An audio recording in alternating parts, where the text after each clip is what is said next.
Let's walk through the difference of how to use Chores at Home as both a child and as a parent.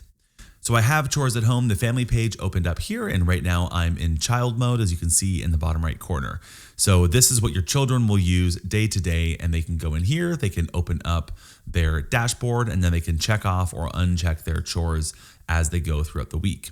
If they click their profile button in the top right corner, they can edit their name, upload a profile photo, or configure their theme and settings that they have for their view.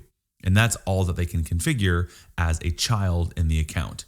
If I go back to family, the other thing I want to point out here is you can see Max has a lock icon, which means he has a passcode set up.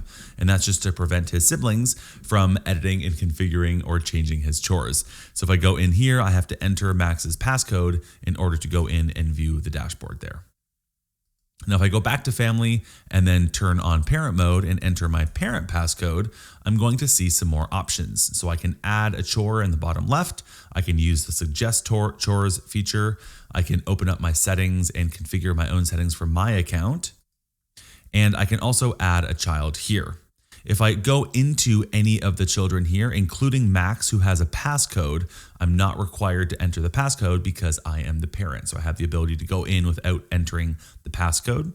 And if I open up the same profile settings that they had earlier that the child could go into, I can see I have a few more options here. So in the same way that the child can, I can edit my name, profile photo, and I'll be able to edit the same preferences, but I can also change the passcode, remove the passcode for this child.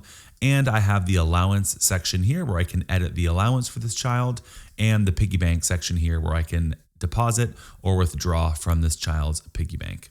And so that is the difference between child mode and parent mode in Chores at Home.